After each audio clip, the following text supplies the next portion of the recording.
दोस्तों नमस्कार। दिल्ली के होश फाख्ता हैं। कर्नाटक अगर नहीं जीत पाए तो क्या होगा।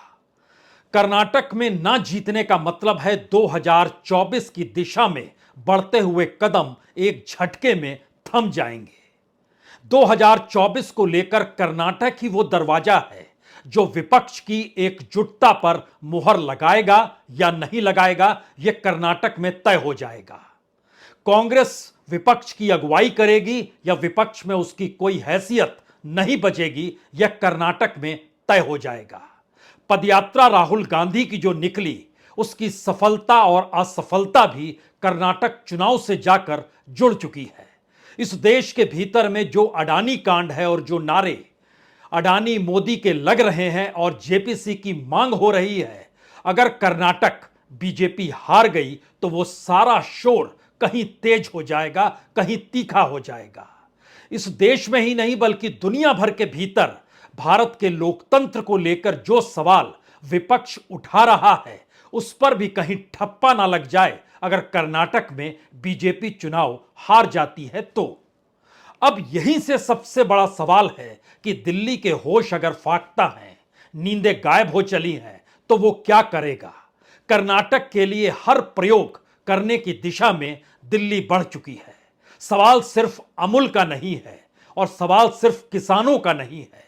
एक कदम और आगे बढ़ी और वहां पर जो मिर्च होती है, मिर्च का सबसे बड़ा बाजार कर्नाटक में ही है, एशिया का सबसे बड़ा बाजार। लेकिन सबसे ज्यादा मिर्च लाल रंग की कहीं होती है तो वह गुजरात में है, और गुजरात से भारी तादाद में कर्नाटक के इस बाजार में मिर्च हजारों क्विंटल भेजी गई है। तो वहां का किसान जो मिर्च उगाता है वह क्या सोच रहा है। उसे लग रहा है कि गुजरात मॉडल की यह तस्वीर इससे पहले तो कभी नहीं थी। लेकिन गुजरात मॉडल की तस्वीर सिर्फ धंधे बिजनेस पर नहीं टिकी है, बल्कि यह तो उस सोशल इंजीनियरिंग पर भी टिकी है जो इससे पहले कर्नाटक में नहीं हुआ। कर्नाटक के भीतर जिसके पास धन है, जिसके पास संसाधन है, चाहे वो कितना भी करप्ट क्यों ना हो, टिकट उसे भी दिया गया है। कहीं कहा गया कि बेटों को टिकट नहीं, कहीं पर बेटों को ही टिकट दे दिया गया। कहीं पे करप्शन का सवाल था, लेकिन कुछ जगहों पर करप्शन ही मजबूत दावेदार के तौर पर उभर आया। साम दाम दंड भेद, सारी परिस्थितियां बीजेपी ने जो कर्नाटक की बिसात पर बिछाई है, उसमें पहले राउंड में 189 सीटों का ऐलान और उसके बाद 23 सीटों का ऐलान।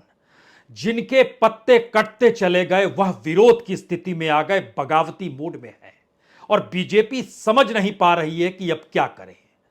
दिल्ली से फोन घनघनाए जा रहे हैं और फोन एक ही जगह बजता है, येदियुरप्पा का फोन। और माना जा रहा है जब महाभारत, तो ऐसे में विदुर की भूमिका में कौन होगा, येदियुरप्पा को ही आना होगा। उन्हें बकायदा कहा गया संभालिए इस बगावत को, संभालिए इस विरोध को, क्योंकि हर नेता के साथ कार्यकर्ताओं की एक लंबी फौज प्राइमरी सदस्यता से इस्तीफा दे रही है, और यह तादाद बेंगलोर से लेकर दक्षिण और पूर्व के कर्नाटक तक को छू रही है।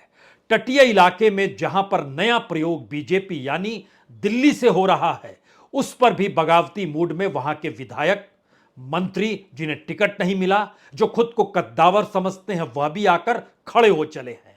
गुजरात मॉडल कहता है कि जब लोगों में गुस्सा हो, एंटी इनकम्बेंसी का मूड बड़ा हो चला हो, तो बिल्कुल नए तरीके से टिकटों को बांटिए, जिससे लोग भूल जाएं कल तक जिसे वह निशाने पर ले रहे थे उसे हाईकमान ने पहले ही निशाने पर ले लिया।